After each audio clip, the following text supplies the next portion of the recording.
નમસ્તે બાળમિત્રો, હું પ્રજ્ઞા જાવિયા, પ્રજ્ઞા ભાલોડિયા. ધોરણ 6 થી 8ના ગણિત અને વિજ્ઞાનના NCERTના કોર્સ મુજબ આપણે વિડીયોઝ તૈયાર કરેલા છે, જેને સરળતાથી અને લાંબો સમય યાદ રહે એવી ટ્રિક્સ વાપરેલી છે. જેમાં આજે ધોરણ 7 પ્રકરણ નંબર 9 સમય સંખ્યાઓ શીખીશું. જેમાં સૌથી પહેલાં સ્વાધ્યાય 9.1 તરફ આગળ વધીએ એ પહેલાં થોડી જરૂરી સમજૂતી સમજી લેશું. તો સમય સંખ્યાઓ માટેની જરૂરી સમજૂતી જોઈ લઈએ કે સમય સંખ્યા એટલે શું. સમય સંખ્યા એટલે અંશ અને છેદ. P/Q સ્વરૂપે કોઈ પણ સંખ્યાને આપણે લખીએ એટલે એને કહેવાય સમય સંખ્યા. જ્યાં Q is not equal to 0 એટલે કે છેદ છે એ ક્યારેય શૂન્ય હોઈ શકે નહીં.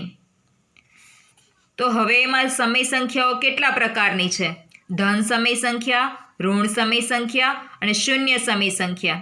તો ધન સમય સંખ્યા છે એમાં અંશ અને છેદ બંને ધન હોય છે. પછી એમાં શુદ્ધ અપૂર્ણાંક પણ હોઈ શકે કે અશુદ્ધ અપૂર્ણાંક પણ હોઈ શકે. પણ ધન સમય સંખ્યા માટે જો અંશ અને છેદ બંને ઋણ આપણે લખીએ તો પણ એ ધન સમય સંખ્યામાં જ સમાવેશ થાય છે, કારણ કે અંશ અને છેદ બંને ઋણ હોય તો ઓછે ઓછે વત્તા ગુણાકારના નિયમ પ્રમાણે બંને ધન બની જાય, એટલે ધન સમય સંખ્યામાં એનો સમાવેશ થાય છે.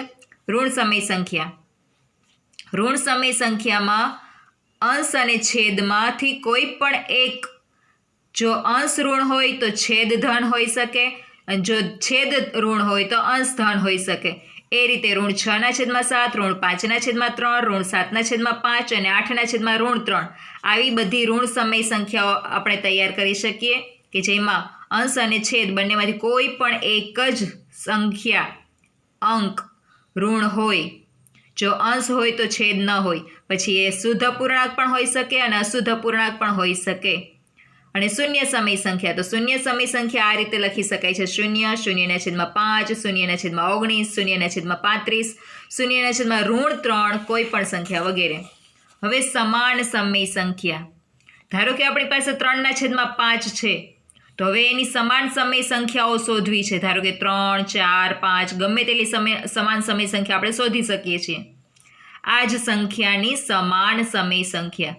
પણ ખાસ યાદ રાખજો, જે સમય સંખ્યાની આપણે સમાન સમય સંખ્યા શોધવા જઈએ છીએ એ અંશ અને છેદ બંનેને ફરજિયાત એક જ સરખી સંખ્યા વડે ગુણવા જોઈએ. ચલો 3.5ની સમાન સમય સંખ્યા શોધવી હોય તો 2 વડે ગુણીએ ઉપર નીચે, એટલે કે 3 દુ 6 અને 5 દુ 10, તો 6/10 છે એ 3/5ની સમાન સમય સંખ્યા બને છે. એ જ રીતે જો એ જ સંખ્યાને આગળ ઋણ 3 વડે ગુણીએ તો ઋણ 18/30, તો એનો મતલબ ઓછે ઓછે વત્તા, તો એ જ થાય છે ધન સમય સંખ્યા. તો 18/30 એ પણ એની સમાન સમય સંખ્યા બને છે. પછી બીજી કોઈ સંખ્યા લઈએ, ધારો કે ઋણ 3/5, ઋણ હોય તો ઉપરની સંખ્યા ઋણ છે, છેદમાં ધન છે, તો આખી સંખ્યાને ઋણ 1 વડે ગુણીએ તો 3/5. એ બંને સેમ જ છે, એ સમાન સમય સંખ્યા જ છે, એના માટે કોઈ અલગપણું નથી. સમાન શૂન્યેતર પૂર્ણાંક વડે ગુણવાથી, એટલે કે શૂન્ય સિવાયના કોઈ પણ પૂર્ણાંક વડે તમે ઉપર નીચે ફરજિયાત બંને અંશને અને છેદને સમાન સંખ્યા વડે ગુણો એટલે તમને એની સમાન સમય સંખ્યાઓ મળી શકશે. હવે પ્રમાણિત સ્વરૂપ. પ્રમાણિત સ્વરૂપ માટે ખાસ નિયમો સાંભળી લેજો. પ્રમાણિત સ્વરૂપ કોને કહેવાય? તો એવી સમય સંખ્યા કે જેનો છેદ હંમેશા ધન પૂર્ણાંક જ હોય. અંશ અને છેદમાં ફક્ત એક સામાન્ય અવયવ હોય. જો ઋણ ચિહ્ન હોય તો માત્ર ને માત્ર એ અંશમાં જ હોય, તો એ સમય સંખ્યાને એનું પ્રમાણિત સ્વરૂપ કહેવાય. જો ન હોય તો આપણે એને પ્રમાણિત સ્વરૂપમાં ફેરવી શકીએ. કેવી રીતે જોઈએ?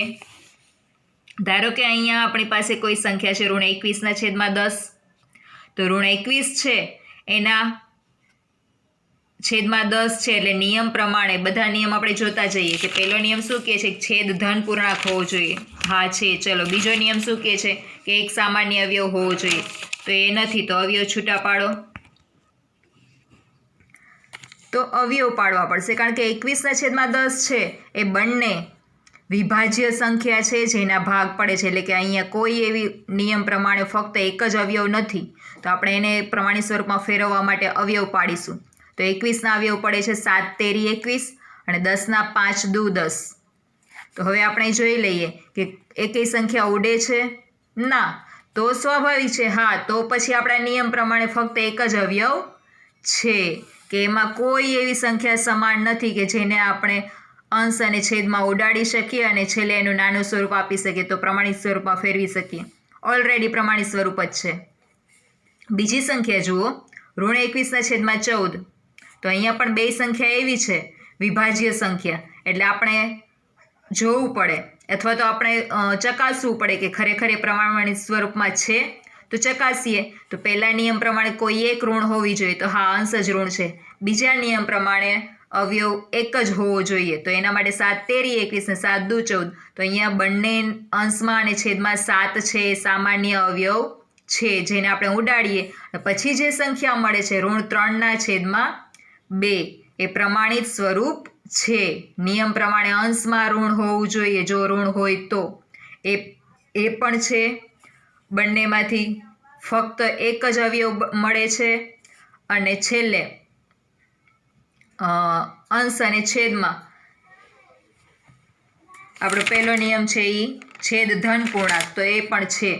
એટલે આ પ્રમાણિત સ્વરૂપમાં ફેરવું, આ સંખ્યાને પ્રમાણિત સ્વરૂપ આ આપણને મળે છે. હવે સરખામણી શીખીએ.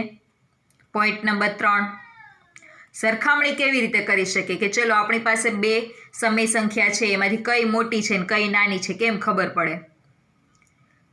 એક નિયમ છે કે જો બંને સમય સંખ્યાના છેદ સરખા હોય તો નક્કી કરી શકાય કે અંશ મોટો તો સમય સંખ્યા મોટી, અંશ નાનો તો સમય સંખ્યા નાની.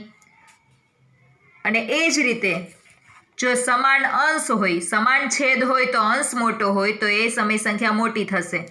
અને જો અંશ સમાન હોય તો જેનો છેદ મોટો તે સમય સંખ્યા નાની થશે. આ ખાસ સમજજો. છેદ જ્યારે મોટો હોય છે ત્યારે સંખ્યા નાની બની જાય છે અને અંશ જો સરખા હોય તો અહીંયા જુઓ, પણ અહીંયા તો એવું કશું જ નથી. નથી છેદ સરખા કે નથી અંશ સરખા, તો શું કરીશું? તો એના માટે સાદો ચોગડાનો નિયમ આપણે કહી શકીએ. જાતે ચોગડો યાદ રાખવાનો છે. ટૂંકમાં આ સંખ્યાને સામેની સંખ્યા વડે આ રીતે ચોગડો જે રીતે કરીએ ને આ રીતે ગુણવાનું છે. આ સંખ્યા આને ગુણશે, આ સંખ્યા આને ગુણશે, આ સંખ્યા આને ગુણશે અને આ સંખ્યા આને ગુણશે. ટૂંકમાં 3 છે એ 3 સાથે ગુણાકાર કરશે, એટલે 3 તેરી 9.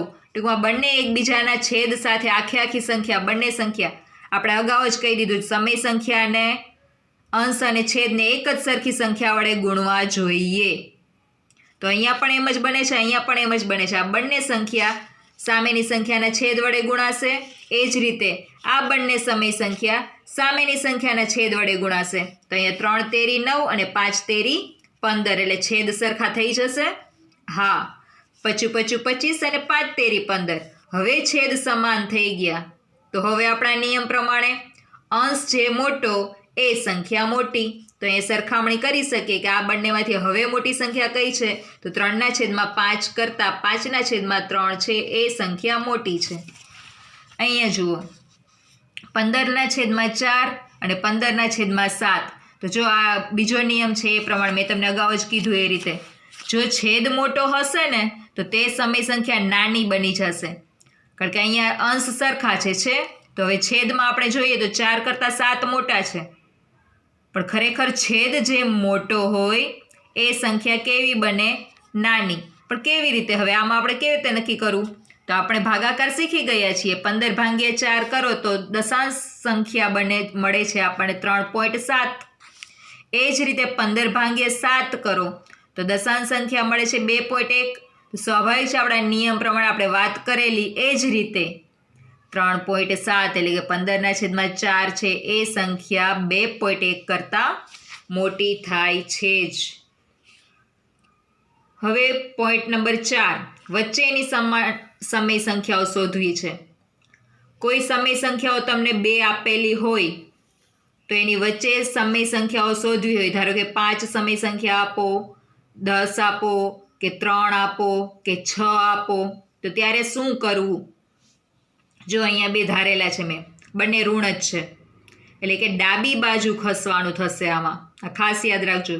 જ્યારે ઋણ સંખ્યાઓ સમય સંખ્યાઓની વચ્ચેની સંખ્યા શોધવી હોય ત્યારે ડાબી બાજુ ખસતું જવાનું, જમણી તરફથી ડાબી બાજુ. અને ધન સમય સંખ્યાઓની વચ્ચેની સંખ્યા શોધવી હોય ત્યારે જમણી બાજુ ખસવું. હવે ઋણ 3/5 અને ઋણ 1/3. પહેલું કામ આપણે શું કરશું? 5 સમય સંખ્યા શોધવી છે એવું તમને આપેલું છે કે રકમ એવી છે કે 5 શોધવી છે, તો શું કરવું? પહેલું કામ એ કરશું, પહેલાં છેદ સરખા કરી લેશું. તો આ જ નિયમ પ્રમાણે ચોગડાની સિસ્ટમ, બંને સંખ્યાને સામેના છેદ વડે ગુણવાના, આ બંને સંખ્યાને સામેના છેદ વડે ગુણીએ તો 3 તેરી 9 ને 5 તેરી 15, એટલે ઋણ 9/15. એ જ રીતે 5 એકા 5 અને 5 તેરી 15, એટલે ઋણ 5/15. તો હવે પહેલાં આપણે જોઈ લઈએ કે આપણને વચ્ચેની સમય સંખ્યાઓ કેટલી મળે છે. તો છેદ 15 હોય તો એ આમાં ઋણ 5થી આગળ વધો, ઋણ 6, ઋણ 7 અને ઋણ 8. એનો મતલબ આપણને માત્ર ને માત્ર 3 સમય સંખ્યા મળે છે. આપણે જોઈએ છીએ કેટલી? 5. એનો મતલબ હજુ 2 વધારે જોઈએ છે. કંઈ વાંધો નહીં, આપણે આગળ શીખી જ ગયા છીએ કે સમાન સમય સંખ્યાઓ શોધવા માટે આપણે શું કરવાનું? કોઈ ચોક્કસ પૂર્ણાંક વડે ગુણવાનું છે. તો અહીંયા 3 સંખ્યા મળી છે તો કંઈ વાંધો નહીં, જે સંખ્યા આપણી પાસે છે એને કોઈ ચોક્કસ સંખ્યા વડે 4 એ 4 ને ગુણો. ચલો 2 આપણે લઈ લીધા, 2 વડે ગુણ્યા છે તો કઈ સંખ્યા મળશે? 9 દુ 18, 15 દુ 30, 5 દુ 10 અને 15 દુ 30. હવે આપણને વચ્ચેની સંખ્યા ઘણી બધી મળશે.